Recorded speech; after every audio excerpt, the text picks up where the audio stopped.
Jean-Paul Béchoul, vous avez écrit Une revanche sur la vie, le parcours d'un bon à rien chez Artege, une biographie, un témoignage d'espérance et aussi une vie intéressante parce que toute votre vie, vous avez recherché à lui donner un sens. Comment est-ce que vous avez rebondi pendant toutes vos nombreuses expériences? Comment est-ce que, avant de rencontrer le Christ, on en parlera, eh bien, vous avez trouvé un moteur à votre vie?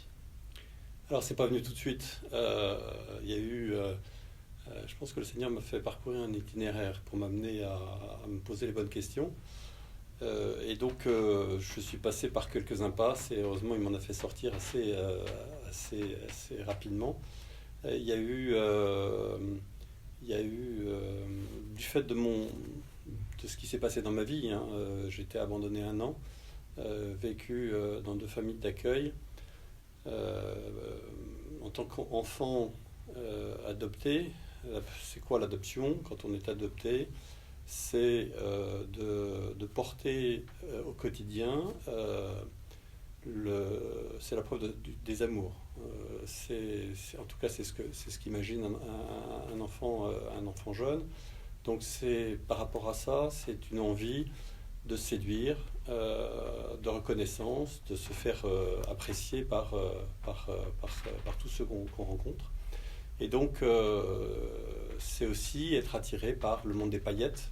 J'ai été attiré par le monde des princes, des mille et une nuits en Iran. J'ai été attiré par le monde des milliardaires aux États-Unis. Et le Seigneur s'est chargé de me rappeler à l'ordre un beau jour. Et ça s'est passé dans une warehouse, une zone de stockage. J'avais un de mes collaborateurs qui était le responsable de cette warehouse et qui se baladait avec une bière à la main à n'importe quel moment de l'heure et du jour et de la nuit. Et il me dit, je le vois un jour à 10h30 sans sa canette de bière, et je lui dis, Jay, qu'est-ce qui va pas? Il me dit, pourquoi? Je lui dis, tu n'as pas ta bière dans les mains. Et là, il me fusille du regard en disant, mais c'est le carême. Voilà. Donc ce rappel à l'ordre m'a fait prendre conscience, et toi, le chrétien, qu'est-ce que tu fais pour ton carême? Alors que j'étais en train de vivre dans le monde de milliardaires, dans ce monde de paillettes. Alors, on reviendra sur toutes vos expériences d'entrepreneur et vos expériences professionnelles. Je voudrais faire un retour sur le début de votre vie. Justement, vous l'avez dit, vous avez été adopté. Quels sont vos premiers souvenirs d'enfant? Alors, mon premier souvenir d'enfant, c'est à 3 ans et demi. J'arrive dans cette famille qui va m'adopter. C'est au Portugal. Et voilà, j'ai toute la famille et toutes les personnes qui vivaient dans cette maison qui m'accueillaient sur le perron, ce que j'imaginais être un perron extrêmement grand.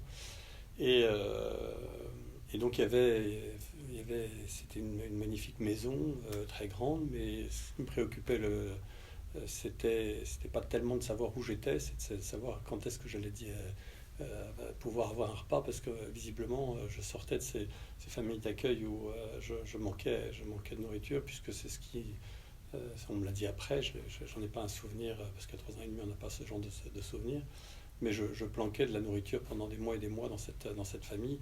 Je planquais de la nourriture un petit peu partout, tellement j'avais peur d'en manquer. Et en effet, vous l'expliquez dans votre livre, il y a cette recherche de la nourriture et vous parlez de vos premiers vices d'enfant, aussi le fait que vous alliez chercher dans les placards pour accumuler. Et puis ensuite, vous vous êtes construit justement par les différentes écoles que vous avez fréquentées.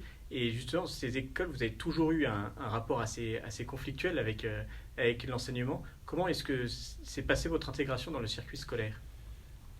Très mal.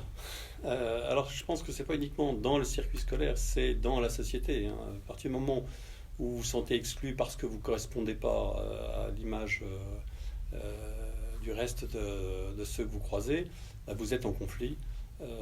Moi je combattais, forcément, je n'avais pas de père ni de mère, donc je combattais le monde de la famille. Ensuite, quand j'arrivais dans une école, je portais 2 noms, le nom de naissance, et puis mon nom de famille à coller, donc je m'appelais Dubois dit Béchu. Donc forcément, il fallait que j'explique à tout le monde pourquoi je portais ce nom-là. Donc forcément, ça me laissait aussi, comment dirais-je, un petit avant-goût de ne pas être à ma place et pas compris. Donc j'étais en rébellion en permanence. Et avec vos parents, il y a eu donc énormément de tensions, même jusqu'à la mort de votre père, et puis ensuite jusqu'à la mort de votre mère. Comment est-ce que vous avez, en tant qu'enfant adopté, géré cette tension avec vos parents Alors d'adoption? c'était pas forcément, je pense pas que ça puisse s'apparenter à la tension. C'était simplement que j'avais moi-même l'impression de ne pas être forcément à ma place. Et que le rapport, alors que c'est des gens qui m'ont quand même donné de l'amour, qui ont été extrêmement bienveillants vis-à-vis de moi, mais malgré tout, je ressentais un je ne sais quoi qui faisait que il y avait une partie d'obscur. Alors je l'ai appris bien plus tard. Euh, mais ce que je veux retenir de cette époque-là, c'est quand même une famille qui m'a donné toutes les conditions nécessaires pour me permettre de grandir, de découvrir le Christ, de vivre, comment dirais-je, sans problème particulier, de m'ouvrir au monde. Hein. Donc c'est ça que je veux retenir, même s'il y a eu des découvertes plus tard qui ont fait que je me suis aperçu que je vivais aussi dans le mensonge. Et le mensonge, justement, vous a posé des difficultés pour vous construire aussi. On le ressent un petit peu dans le livre. Il y a tous ces secrets familiaux. Il y a énormément de familles dans lesquelles il y a des secrets, il y a des choses qui ne sont pas dites. Est-ce que au sein d'une famille, tout est bon à dire? La vérité est toujours bonne à dire, même si elle blesse au démarrage, mais au moins on ne construit pas sa vie sur les sables mouvants. Il faut assumer cette vérité, la vérité rend libre. Et donc j'ai effectivement beaucoup souffert du mensonge. Et je me suis inscrit moi-même dans le mensonge, puisque c'est ce que je voyais autour de moi.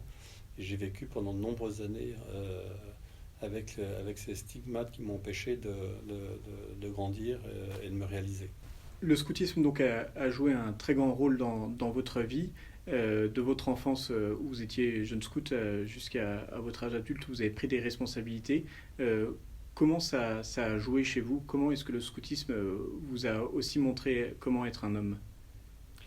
Alors avant de me montrer comment être un homme, il m'a d'abord permis de savoir que j'avais une place dans cette société.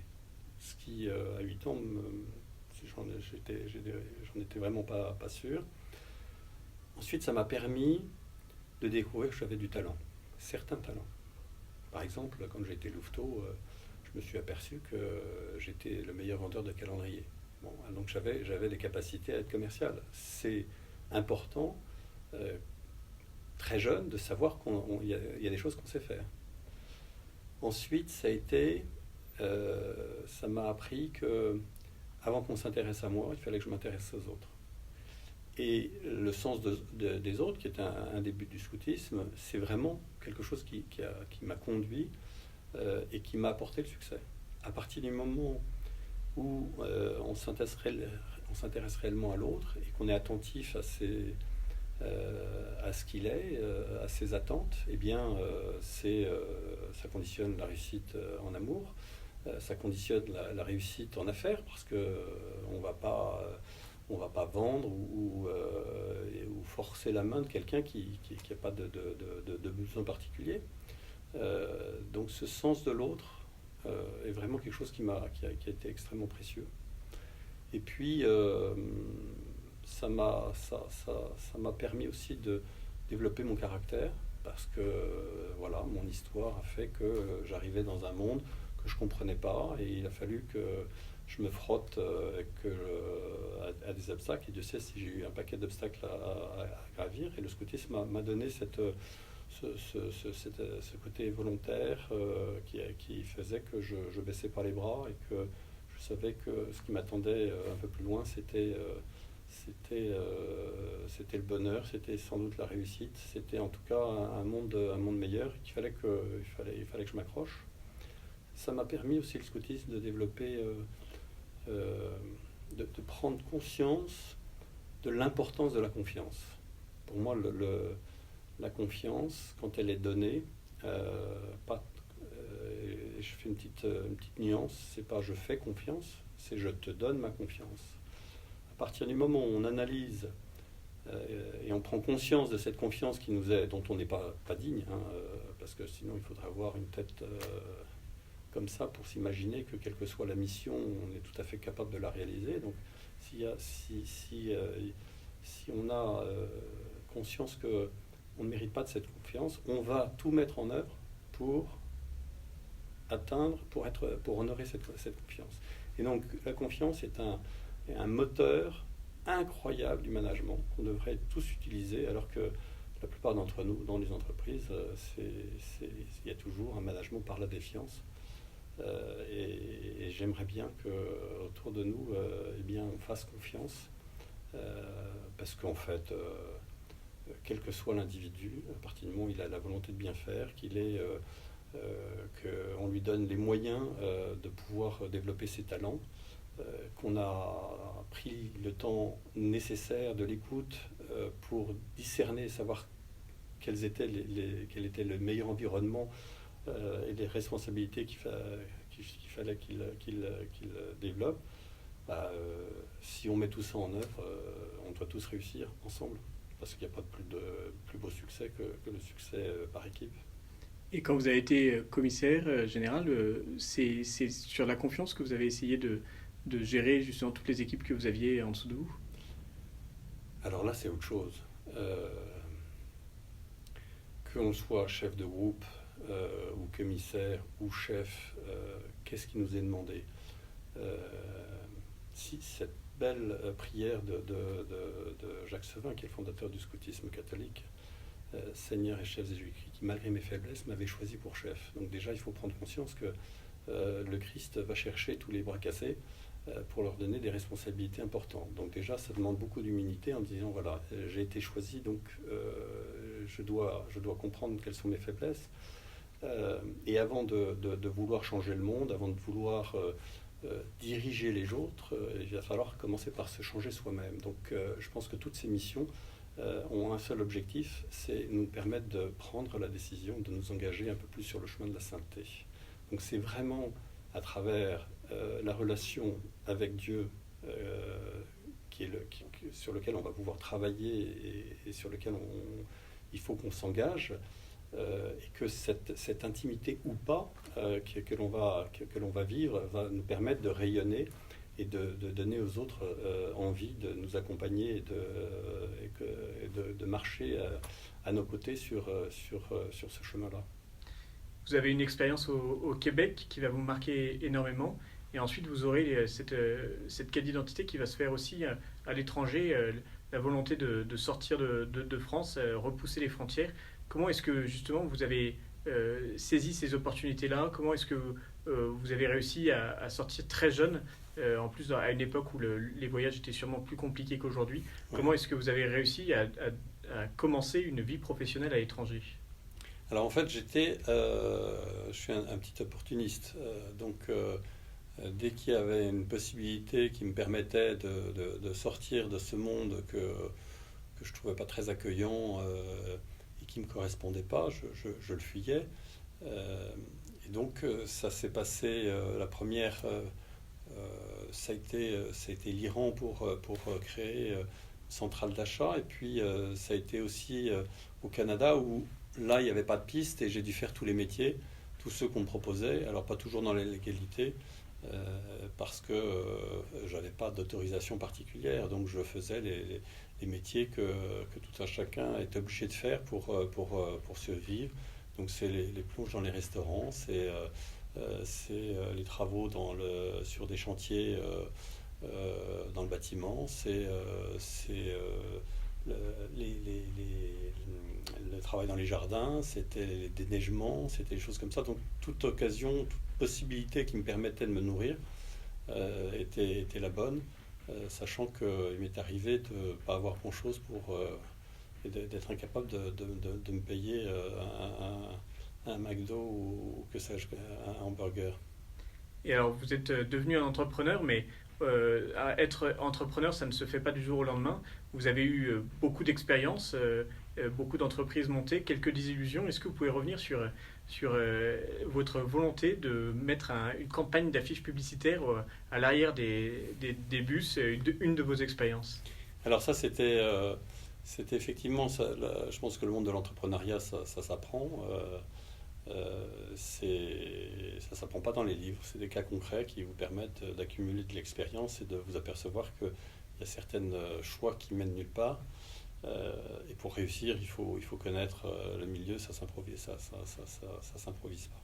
Et donc l'idée que j'avais eue avec un de mes amis dans les années 80, c'était d'imaginer que ces camions qui livrent les boissons, notamment à Paris, et dans lequel vous vous retrouvez systématiquement dans une rue à sens unique, bah, vous êtes en train bloqué, vous ne pouvez rien faire parce que le pauvre gars devant, bah, il fait son job, et il a souvent des grosses livraisons à faire qui prennent du temps. Et je m'imaginais que bah, ces culs de camion pouvaient parler et pouvaient permettre de passer, de donner de l'information et d'éviter à ce que ceux qui les contemplaient ne pensent qu'à une seule chose, c'est engueuler le pauvre chauffeur. Et j'ai imaginé effectivement utiliser ces culs de camion qui sont extrêmement visibles pour mettre des campagnes de publicitaires, notamment des campagnes de cinéma. Et finalement, ce projet a échoué. Ça a échoué parce que quand on a commencé à voir les premières campagnes, on n'avait pas pensé à un problème d'hydrodynamique qui faisait que ces camions roulaient aussi sur les périphériques et qu'à partir d'une certaine vitesse, eh bien, il y avait un phénomène d'aspiration qui se faisait derrière les cadres et les tôles sur lesquelles étaient collées les affiches, qui faisait que ça se décollait et que de ce fait, les voitures qui étaient trop proches de ces culs de camion se prenaient l'affiche sur leur pare-brise. Et vous avez fini par trouver l'entreprise, la bonne entreprise, donc Namefield. Est-ce que vous pouvez nous parler de comment c'est fait, comment a commencé finalement votre réussite entrepreneuriale? Alors la réussite, elle est venue, là encore, j'ai eu un parcours initiatique qui fait que j'explorais dans tous les sens. Et puis, on était à une époque qui est un petit peu différente de celle d'aujourd'hui. Aujourd'hui, on pense business plan, levée de fonds. À cette époque-là, j'avais pas d'argent et que la seule façon de faire exister une entreprise, c'est qu'elle soit rentable immédiatement. Donc c'est compliqué, ce qui élimine énormément de possibilités. Mais j'étais arrivé avec tout cet apprentissage à me dire que je ne voulais pas plus partir dans toutes les directions et que je cherchais une orientation qui donne du sens. Et moi qui avais été en recherche d'identité pour savoir qui étaient mes parents pendant un certain temps, une fois que j'avais décidé de ne plus de laisser tomber, je me suis dit que défendre l'identité des entreprises, ça correspondait en fait à mes gènes. Et donc je me suis spécialisé dans ce type de métier, surtout qu'on était au début de l'Internet. Dans les années 90, on en parlait à peine en France, même pas du tout. Et donc j'ai eu l'idée de surveiller le monde de l'Internet et de voir, de surveiller l'utilisation abusive des marques dans le monde digital. Et votre conversion a joué un rôle essentiel dans votre vie. Comment est-ce que vous avez lié justement votre foi avec vos expériences entrepreneuriales?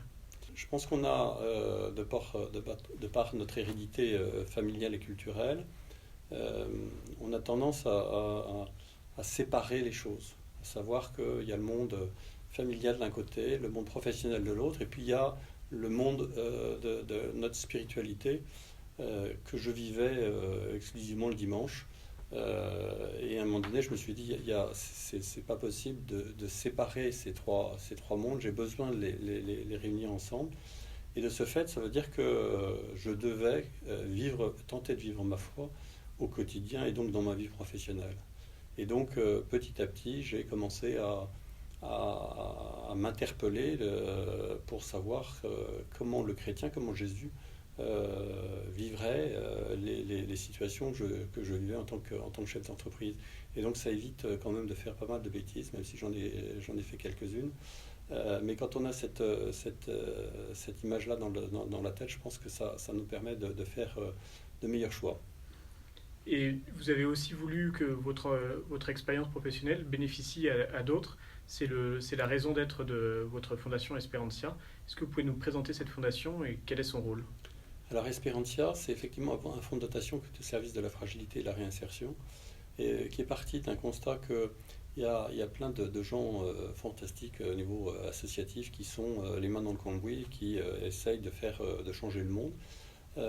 Mais que ces gens-là sont sous perfusion au niveau financier, par rapport à l'administration, et que les sources sont taries, et que si on ne vient pas en relais, beaucoup de ces associations vont mourir. Et pour moi, il est grand temps que l'État, vis-à-vis de ces associations, soit remplacé par les entreprises, et faire en sorte que les entreprises connaissent un engagement sociétal fort, et que les entreprises soient au service de la société.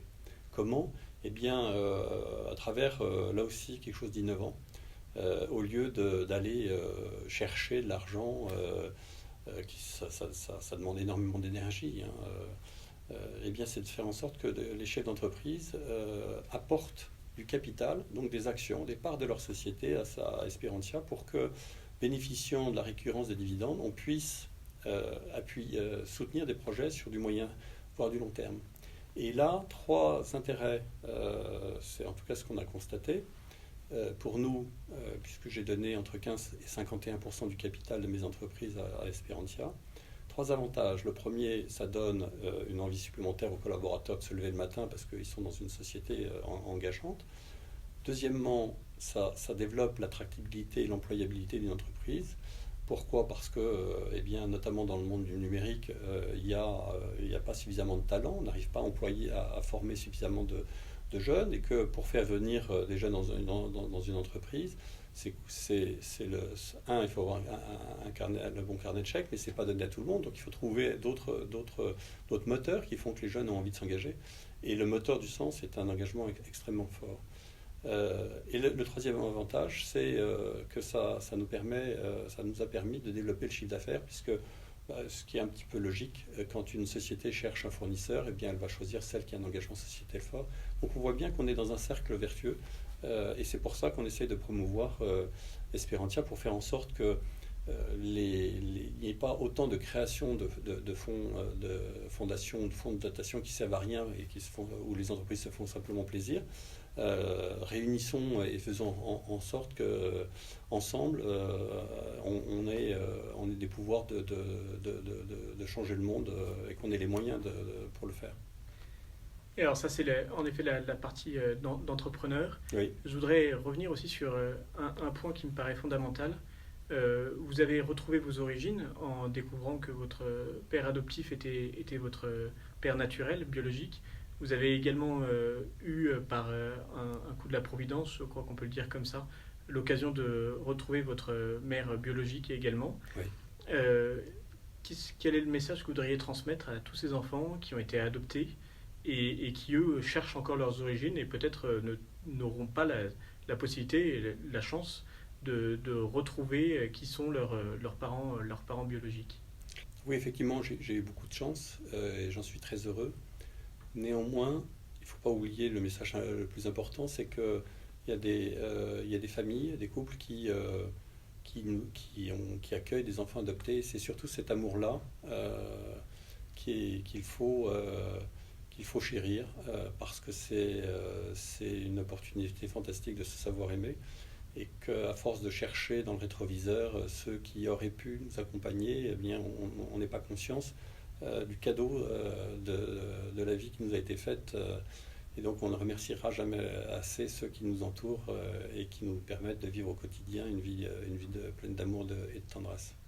Merci beaucoup Jean-Paul Béchu. On rappelle donc votre livre Une revanche sur la vie, le parcours d'un bon à rien, qui est disponible aux éditions Artege pour tous ceux qui voudraient en apprendre plus sur votre vie.